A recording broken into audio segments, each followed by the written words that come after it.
and welcome to an idiot-proof episode of QI for a quite interesting look at intelligence. Joining us tonight are some of the biggest brains of Britain, the discerning David Mitchell, the judicious Jo Brand, the perspicacious Phil Jupiters, and the Alan Davies.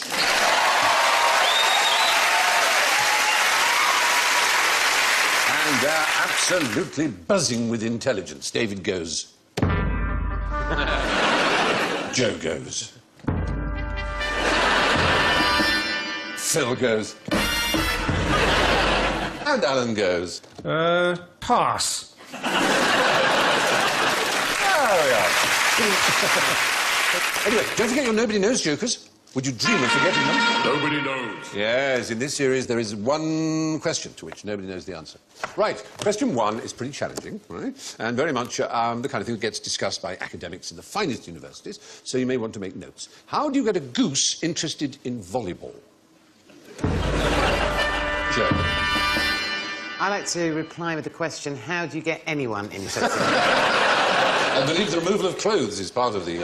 isn't That's it? beach volleyball, though, isn't Yeah, it? no. Well, when I say in volleyball, really, I should be using an indefinite article. There's a great difference between a goose being interested in volleyball and a goose being interested in a volleyball. Ah, make one out of goose food. That would do. Oddly enough, you don't need to do that. If their natural egg is light blue and flecked with grey, scientists have found that you can make the eggs bigger and bigger and make them really bright blue with great big black polka dots, and they'll sit on those instead. In other words, there's no upper limit. It's about the shape and the colour, not the size. Yeah, it's a bit like us. We should eat enough food to keep ourselves alive, but we have no upper limit in the amount. We'll have another bar of chocolate and another one, and we end up looking like me. And we shouldn't. Is that why you're wearing the Cadbury's livery? Hoping for a freebie, as always. No, it is... evolutionarily speaking, the bigger the egg, the more likely it is to want to sit on it because it's more likely to be a healthy, larger chick. They'll be thrilled. This is going to be the most amazing Exactly, goose ever. that's the thing. And so you can literally go up inside, so they'll sit on a volleyball, because that's a kind of flaw in nature, if you like. I have to say, we have to include ourselves in this, don't we? I mean, there are certain things we need, but we don't need in excess, like sugar and fat and sex, and yet we spend a lot of our time eating chocolates and doing things on the internet. Sounds like my perfect holiday, that does. Brilliant, doesn't it? Sugar, fat and sex, yes, But we've got the awareness of that we do that. We at least have the awareness. Goose sitting on the volleyball isn't thinking, oh, this is a bit much. The world doesn't need giant geese. You're right. We have the extra curse of consciousness that we are fools. They're just fools without knowing it. It's called supernormal stimuli, and it seems to exist in a lot of species, actually. Yeah. Anyway, geese like their eggs, the bigger the better. And they just don't know where to stop, which may seem stupid, but name an intelligent bird. Yes. Me.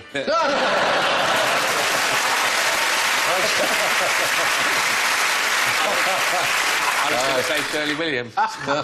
She is much more intelligent than Nonsense. I am. I will I've got definitely- to big myself up. No, I've got a very low IQ. No one else I will. don't believe that for a second. It's 83. Oh, my God, you're No. barely human. I don't think there are any intelligent birds. Their brains are so incredibly tiny. Well... Like an owl, for example, I know this is a thing.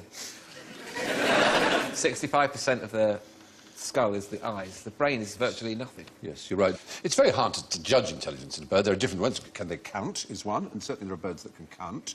Cormorants can count to 8. You may say, no, hang on. It's because they're used by Chinese fishermen, and they will catch a fish and drop it on the boat, and then the eighth one... the eighth one they keep for themselves. 8. That's mine. Yes. Finished. It's 9. But the generally smartest group is not smart because they count, it's because they solve problems. And this group are the corvids, which is to say, do you know what I mean? Crows. The crows, the ravens, the rooks, the ravens, jackdaws, the magpies. What's interesting is they can look at a problem. I've seen experiments where they've had, you know, a gate that's pulled up on a string which goes round a sort of pulley system, and they will look at it, and then they'll go straight to pull the right piece of string to raise the door. We've got film here, for example, of a crow, actually. This hasn't seen this hook at all, ever. It's its first time. It's working it out. It's seen that it's got a bent end. It's put it at the right end, and now it's pulling that out. How bizarre. It's quite extraordinary. It's there, and then it's got its food. They do seem like the most evil of birds. They're often considered creatures of ill omen, aren't they? And in Shakespeare, they're often used as Yeah, symbols. yeah, but that's because you're just seeing them with Carmina Burana playing. Yeah. If you imagine Oh, a crow... you think I should get something else for my iPod? T1 Taxi by Flee. Herb Albert. Yes, Yeah, exactly. You see, that's a nice crow. Put a sombrero on it, take the edge off Yeah, it. but even if you had Carmina Burana and you were looking at a robin, you wouldn't think the robin was evil, would you? I would. Would you? Yeah, dirty bastard. Music anyway, there are intelligent birds, it would seem, and in the crow family they display intelligence aplenty. Who first cracked the Enigma code? Yes. Was it the Poles? Top man! Absolutely right. Very good solve. Yeah. There's a general feeling that we did all the work, but in fact it was a Pole in 1932, as early as that, who first cracked how an Enigma machine worked. But in the late 1930s, the Germans changed the way they worked, so that I think there was something like 364 billion possible settings each day to the daily code. Now, that's not something you could guess. But the first one to crack it in the beginning to see how it worked was a young Polish mathematician called Marian Rejewski. And if you ever go to Bletchley Park, and I do urge you to do so, there is a splendid statue to him, and... Have they got a good shop there? They have a very nice shop. They also have a museum of computing, which I know will excite you almost... Oh, indeed. Indeed, I can... Already moist. I mean, it is well established that the work on Enigma did do a great deal to hasten the end of the war. Eisenhower estimated that it shortened the war by 2 years, which is hundreds of thousands of lives. So it was an extraordinarily important thing that these boffins got together. But how do you think they were first brought together at Bletchley Park? What was the first move the government made to assemble the boffins? Singles club. It was almost that. It was a telegraph crossword competition. Especially fiendish telegraph crossword. And the winners were sent letters saying, you might be our kind of chap. But anyway, they then soon became aware that having people who knew that cart horse was an anagram of orchestra was not going to win them the war. They needed really great mathematical minds. It's when the world changed, isn't It's it? when the world changed. It'll be fascinating conundrums Yeah. that the Nazis will set us. But, we'll have to find clues and follow them. No, you just need a supercomputer.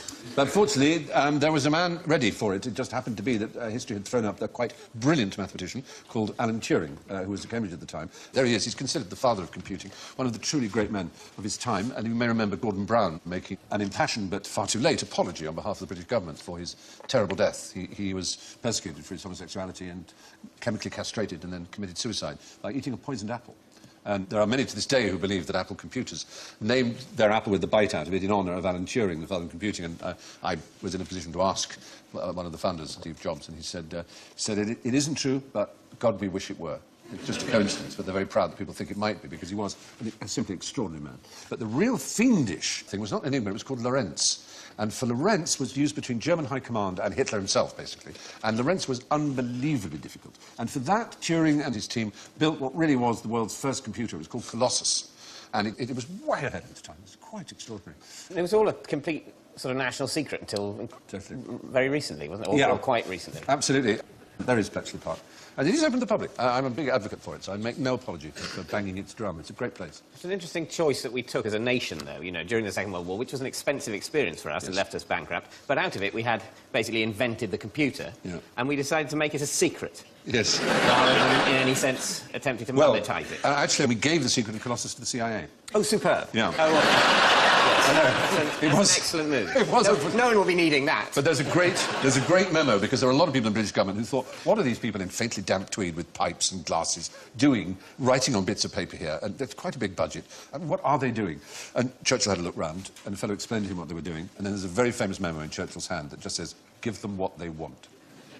It's fantastic, that, isn't it? Well, can I just ask, and you may not be able to answer this, but what was the nature of the Enigma code? Was it mathematical or... Yes. I mean, don't ask me to give you the precise details. I'm really no expert. But it was a purely physical, mechanical device, but it had so many different rotors, that had so many different angles and positions that there were hundreds of billions of permutations. It was our job was to intercept or work out what the code word of the day was, and then we could translate the messages. It was all very odd. But they were very lazy. It relied on Germans making mistakes by using the names of their dogs and things. So a lot of intelligence was gathered about the people in naval intelligence in particular, about what the dogs, their girlfriends, their addresses and things like that, because it's a bit like passwords, you know. I'm beginning to think that people will be able to hack into my John Lewis account now. Not named after your It's dog, ironic. surely. They invented a computer and finished the war early, but the cyber war being waged by China will be the death of all of us. Yeah, there is some...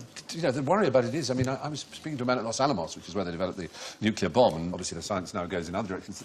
They said they had something like 1 million attacks an hour on their sort of cyber front-end security. And I said, well, hackers? And they said, no. No, nations. Well, let's be honest, one nation. And I was interviewing him on camera, and I said, would it rhyme with Biner? And he said, it might well do. And I said, that's how many times they're battering on the doors of your security. Well, they He said, must do. They've got thousands of computers Absolutely, they're just trying to work it out I know. 24 hours a day. And presumably we're attempting in our own befuddled way to do the same. If we've got a ZX80 on it 24. Except when Wimbledon's on.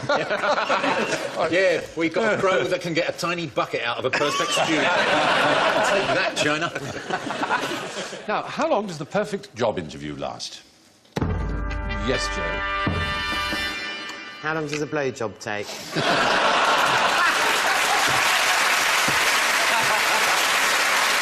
The extraordinary thing is, the answer is exactly what I've got on my card. It's 12 seconds. You're absolutely right. Wow, very good. Yes, it does seem that 12 seconds is enough. And bizarrely, you don't even have to hear.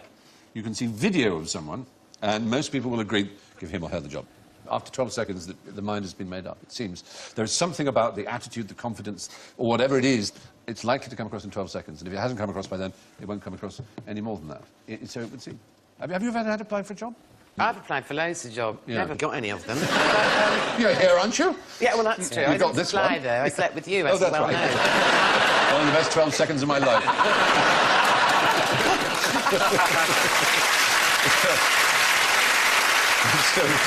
But I've applied for loads of jobs and not got a lot of them. But, I mean, so much, I think, is to do with appearance, isn't it, as well? And as a fat person, you are pretty swiftly written off if there's a thin person in the offing. Yeah. Because that sort of thing makes a really big difference, I think. It's true, but it's unspoken, and they would never dare admit it, would they? That's the problem.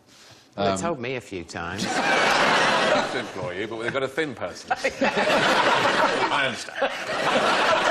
What about you, Alan? What have you done before you went to comedy? I never wanted to have a job. In the event of an interview, wear flip-flops. That's You will brilliant. never be employed. When you go in, put your feet up on the desk, and they'll get the next person. I think that's fair. Yeah, well, we have here a list of job interview questions that you shouldn't ask if you're on this side of the table, as it were, if we're the interviewing panel. You're not supposed to ask, are you a smoker? I don't know why. Are you originally from the UK? From the UK? Is a no. Yeah, but if you're interviewing for a cowboy, that's...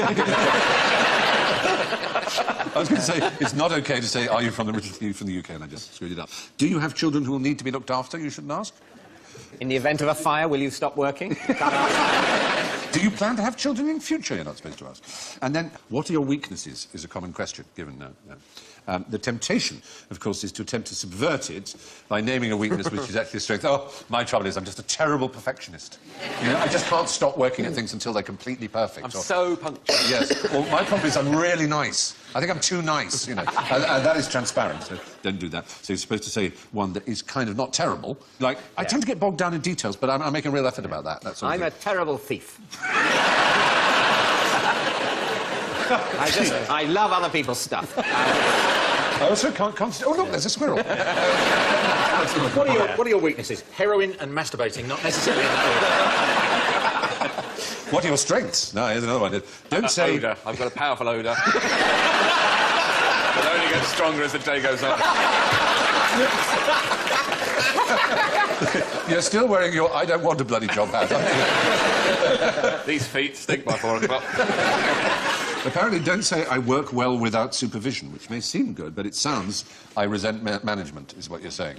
So say, I work equally well with or without supervision. I relish working in a team. Yes. Vomit worthy. Don't say I'm confident, outgoing and natural leader. That sort of suggests I'm a reincarnation of Adolf Hitler. You better answer, I have good interpersonal skills. That's what it says here. If I met someone who said they had good interpersonal skills, I would take a rusty knife and I would just do that in their stomach until they bled After to the death. sentence, I have good interpersonal skills, it's kind of proof that you don't Exactly. have it. You immediately annoyed the person you're talking to. Howard saying, I'm comfortable taking instructions from idiots like you. There are weird things, like the person interviewing might just fall asleep. And apparently the smart thing to do is to leave a note saying, I enjoyed meeting you. Is it? No, yeah, but I would like- say that's an incredibly unassertive Yes, thing to do. I agree. I just say, wake up, you lazy sod. This is my life we're talking about. So you mustn't lick their face. No, that would be good, yeah. Well, imagine them waking up and you're there, just with your tongue on their nose. See, I had a job in the civil service, loved that, for about 6 months, and they asked me completely the wrong question at interview, because if they'd said to me, are you likely in 3 months' time to get pissed in the club bar, go back to your desk, fall asleep, and then fall off your chair, I could have said yes, and they could have not given me the job, you see, but that was eventually what happened, and I got sacked, so... So they stupidly didn't have a question for that? They had the wrong Then question. no one but themselves to blame. No, absolutely. Apparently they sometimes also ask questions like, you know, how many piano tuners are there in the UK? I don't know, No, it's supposed to test your initiative or your wit or something, and you give an answer. I don't know. Will you be taking advantage of bringing your kestrel to work Thursday? That's it. The whole thing sounds horrible, the world of job interviews. I don't know. I think the thing that seems unfair to me is the number of people who are expected to pretend they care about jobs they don't care about. You should be allowed to say, look, I'm fulfilling my contract. You can't put in the contract, also you have to seem like you give a shit. I don't think that's expecting too much. Yeah. That's why I really like the fact we live in a country with such poor customer service. I've got respect for that. You know? This is a horrible train, you're tearing tickets, of course you're in an awful mood. Now that you've put it like that, I shall feel better about it. You're right. Why have a cheesy grin on your face if you are working in an awful supermarket? Well, it's the sign either of a liar or a moron. It's quite funny when people are rude in shops, isn't it? Yeah. It still takes a bit by surprise. My wife went to a shop today. They wanted to buy an ironing basket. An ironing basket? I've never heard of such a thing. I have no idea we would find something like that. As far as I'm concerned, you've just put two words next to each other in a mad way. Me and my mates would deliberately go to a Chinese restaurant in Wardour Street because they were so foul to you. And the best ever time we went there, we were actually moved mid-meal to a different floor of the restaurant. You go upstairs now! Excuse me? You go upstairs now, this table booked.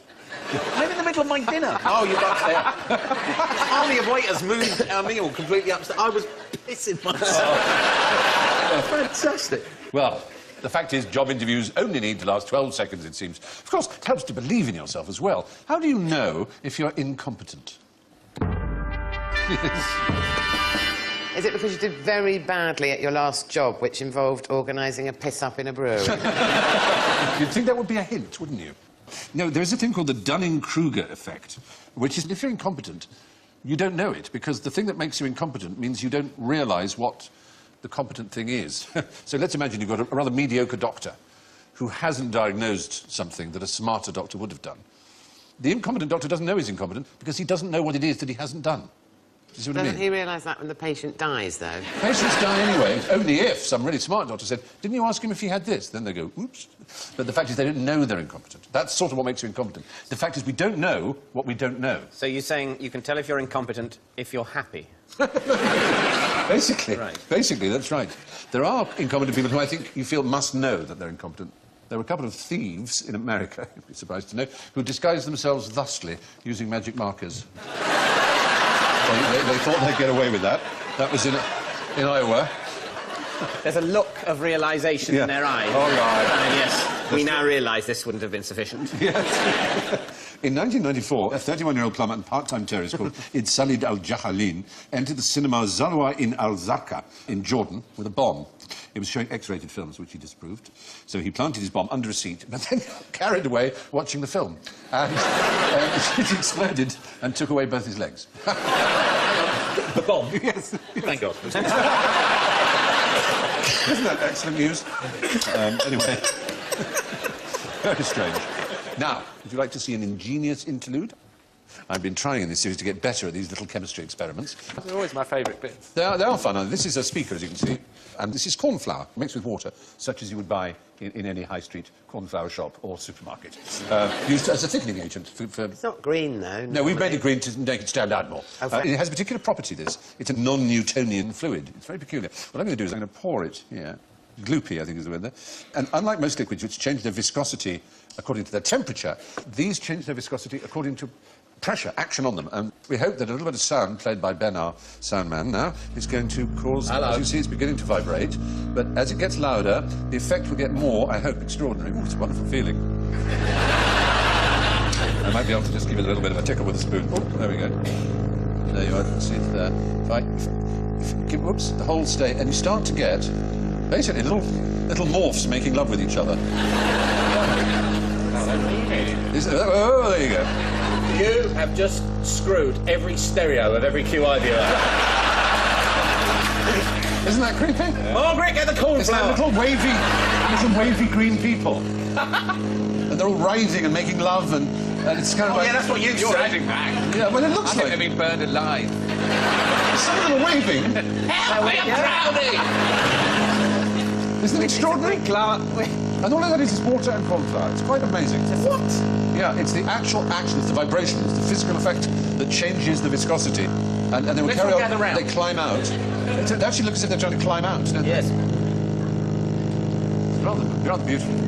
That is fantastic. Isn't it? It's like a glimpse into hell, isn't it? Yeah. All the souls writhing That's around exactly and it. trying to That's it, escape. yeah. Yeah. That's just what it looks like. Maybe yes. it is. It's Souls not taste in stereo. agony. Well, there we are, and then it goes quiet again and settles back into liquid form. Isn't that amazing? Yeah.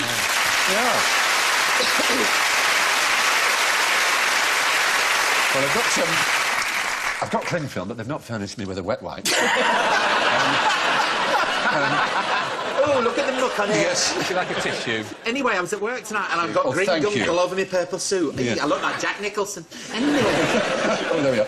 So there are various kinds of these non-Newtonian fluids, and they are working on a kind of liquid armour, which is a weird idea, but the higher the pressure of the bullet, the more solid the liquid will become. How am I only seeing this for the first time I know. tonight? Isn't it exciting? Why isn't every time I go in someone's house they playing dub reggae and getting the cornflower out? I know. I know what to do next time. Now, what is this robot designed to do? Right, yes.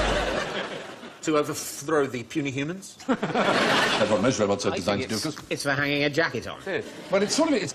This is actually an iron shirt robot. It irons your shirt. You put on a shirt and it sort of puffs up and irons it. Gets rid of its creases. It might be a replacement husband because it's just sitting there doing fuck all. You know. That would be a good job. The fact is, you know, there was so much promise for robots and a lot of artificial intelligence research. And the fact is... Sorry, is it just this atmosphere? Are you thirsty? I could do with it. Can we have a drink? Thank you. I've got a friend here who's going to It's give me a not drink. like Yo Sushi, is it? No, no. Here we are.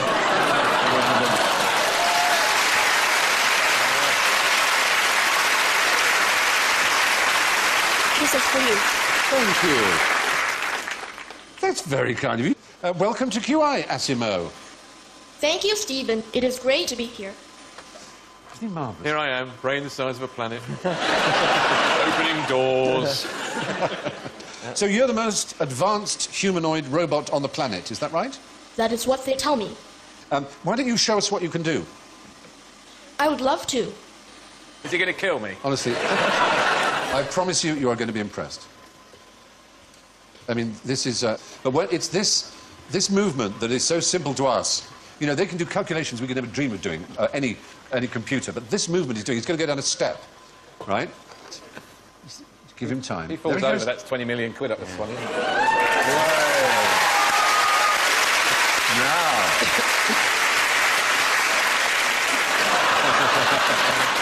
Now he's going to do something that I think no one in this room will have ever seen, which is, I think, truly miraculous. Studio audience killed by runaway robot. He is going to run. I'd like you to run, Asimo, and this takes him a bit of time, but both feet will leave the ground, and he will run. Very good. Oh! Isn't that amazing? Isn't that incredible? Well done. Well done, Asimo. I think it's only fair that you get some points. Thanks, but what I would really like is a dance with Joe.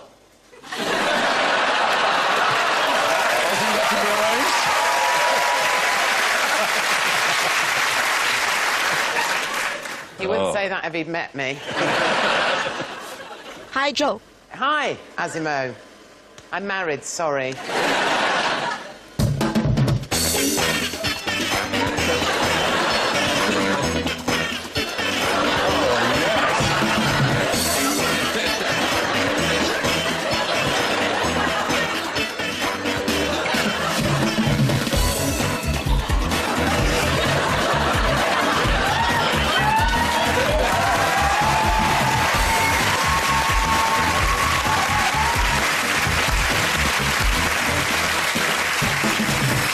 Well done, everybody.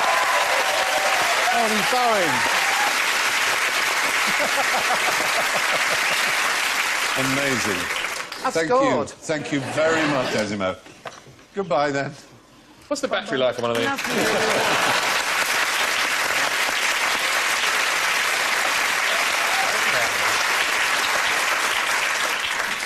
goes. You can't Goes help round the feeling corner. that he is heavily weaponised.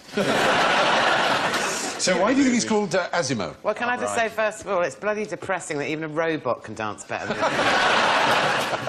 I presume it's an acronym, is it? Or something? Asimo? Is it a tribute to Isaac Asimov? Well, no, that's what a lot of people assume. In fact, it's a coincidence. It comes from the Japanese asi means feet, and mo is short for movement.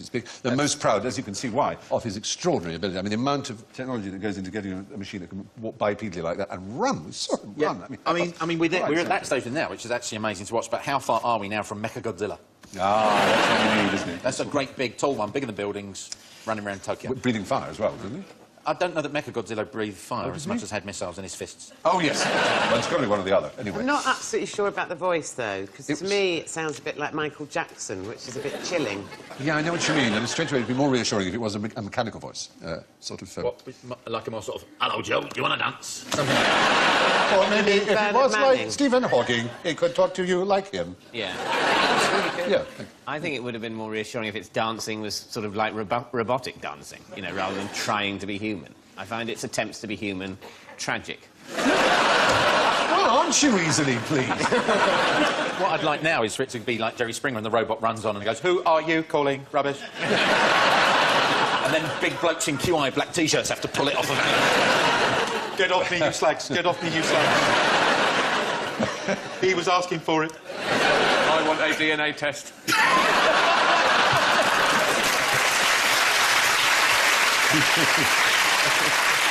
At the moment, he can recognise people, objects and gestures. Obviously, has cameras in there. He can calculate distances and the direction of movement of several objects and create flexible routes to a destination.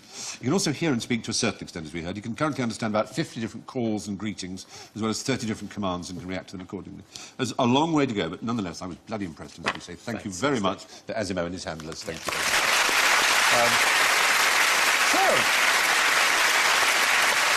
That brings us to the all-too-human world of general ignorance. So fingers on buzzers, if you please. How many piano tuners are there in the UK? Is the right answer. You're good at that. Yes. It's a very strange thing. But even the British Association of Piano Tuners has no idea how many piano tuners. They think they're somewhere between 1,000 and 10,000 is their guess. Really? That's really a very wide gap. It is a very wide gap. They just don't know. I mean, I suppose you could try and work out. You could look in the yellow pages and you could count the YouTube What about the pages anymore. census? Don't people have to put what their job is in the census? Yes, but a piano tuner is very often, it's a kind of moonlighty job. You don't necessarily, you're not necessarily a full-time one. I like the idea that the part-time masturbating terrorist was also a piano tuner as well. It was many other jobs. Indeed, indeed, and a dental technician. Also delivered the Baghdad Exchange and Mark. Yes. On a clock face, how many times per day do the two hands overlap? This is definitely a question to avoid answering at all costs. I mean, isn't it not every hour? Surely, so 24 to 12 times? Well, you'd think it would be 24. You'd think it would, until you reason thusly, that the first time it overlaps is at 12 o'clock. And then at 1:05 and 10:02 and Yes, 3:15. you lose an hour. You lose one 2 in hours, 12. In fact, we can show it speeded up, and you can see, you can count. So it starts with 1, 2, 3, 4, 5, 6, 7, 8, 9, 10, 11, 12, 1, 2, 3, 4, 5, 6, 7, 8. I feel like I'm getting older. Well, 22 is the answer, yeah. And you can do the math. As much as the hour hand moves forward to the 1, it takes the minute hand a little more than 65 minutes to catch up with it, not 60. And there are 1,440 minutes in a day. Divided by 65 equals 22, and a tiny bit. So that's 22 overlaps a day. There, you look pleased. Can I just say, I used to think I was intelligent, but I'm not. Obviously. Oh, you are. It's one of those understand things. that at all. But you can make up for it by telling us where the biggest clock face in Britain is. Is it going to be in a public place like a railway Is station? it, no, is it one of those, like, garden ones? Is it a floral? No, it's not. It's not far from here. Palace of Westminster. Oh, no, I'm afraid it's not the Palace of Westminster, no. It's not what is commonly called Big Ben or St Stephen's Tower. It's not that one, though that is a jolly big one. That's 23 foot in diameter. The one we're after is, I won't say opposite it, because it's on the same... Is it the wheel, the Millennium Wheel? Does that get used? No, that doesn't go into the clock. It's opposite the Millennium Wheel, virtually. I mean, it's Oh, the Shell building? the Shellmex building on the Strand. Absolutely right. It's now the headquarters of Penguin, the publishers. There it is. it is. It's rather splendid. It's the biggest clock face in Britain. The second biggest after that is actually not in London at all. It's the Royal Liver Building clock, which is also slightly bigger than what we'll call the convenience. Dancing. Big Ben. Raskin. Yeah, that's it, the Liver Building there. Hey. Yeah, hey. Hey. Now then. Now then. Go on, Sissy. So, the hands on a clock, anyway, overlap 22 times a day. When was time immemorial? The Simpsons.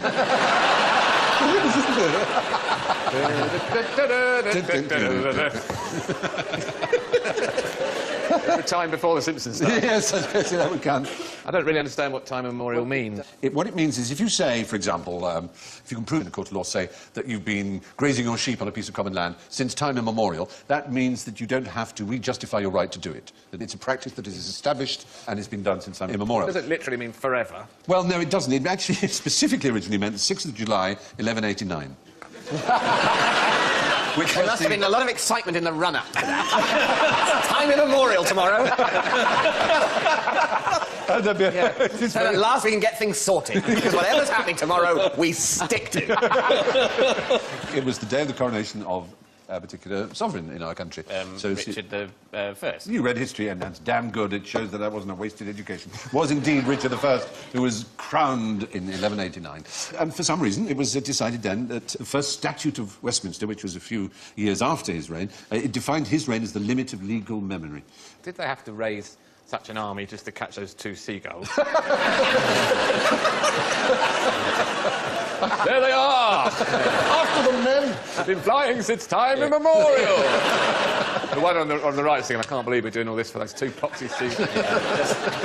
Do you think the French, when they saw that lot coming towards them, thought, oh, my God, it's the Red Cross people. Try and not meet their eye. Try and not meet their eye. Sorry, mate, I've got to go. I can't stop. I can't stop. Now, what is the brakeman's job during a bobsleigh race? Oh, he puts the brakes on. Oh, now, Joe, you know better than that.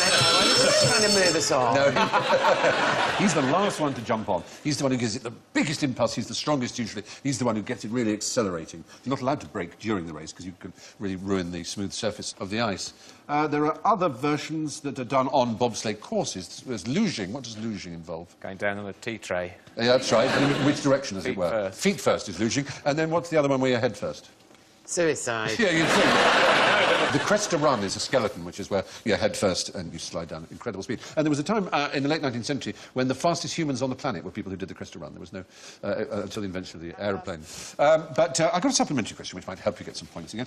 Can you remember which Caribbean country surprisingly came 29th in the 88 years? Jamaica. Oh, dear. No, I'm afraid Jamaica came 30th. The surprising thing is there was another Caribbean country about which they didn't make a film. The film, as you see, there's John Candy, was Cool Runnings. Cool Runnings, a fine, fine film.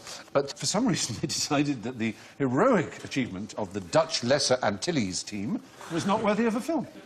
It just wasn't as cool as Jamaica. They don't have a Bob Marley figure, I suppose. But also, they've not got a catchy name for their country. It's confusing because it's got the nationality of a different country in it. And it's lesser? Yeah. I mean, Dutch Lesser Antilles. In fact, bizarrely, you should say that because it no longer exists. The Netherland Antilles went their separate ways, and it ceased to exist in 2010. And its national anthem, while it did exist, was called Anthem Without a Title. Because the title of our country is so poor, we can't trust ourselves to think of another one. We'll probably call it French Song or something. Oh, it's terribly sad. Anyway, yeah, so that was the story of the Dutch Lesser Antilles and their famous bobsleigh team that came 29th in the 88 Winter Olympics. That brings us to the end of this QI-IQ test, so hand in your papers and I'll tally up the scores, and oh my goodness me. Well, it's very exciting, actually. Top of the class, with 4 points, is David Mitchell.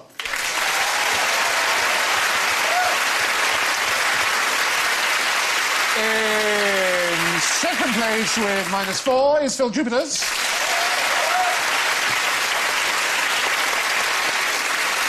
And in third place with -8 is Joe Brand.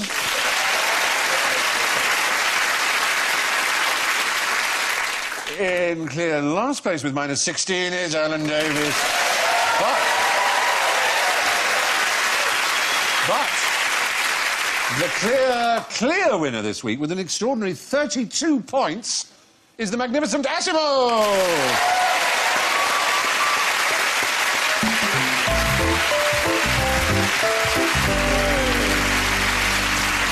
So, It's good night from David, Phil, Joe, Alan, and not forgetting, of course, Asimo and me. And there's just time for some breaking news. I want to share with you the cover story of a recent National Geographic magazine, which is about the recreation by archaeologists at Göbekli Tepe in Turkey. It's the oldest temple in the world. In fact, some people think it's the oldest building in the world that isn't a shed or a hut. It's 11,600 years old. What excites me is that it looks like this. Does it remind you of anything? Good night. On that bombshell, good night.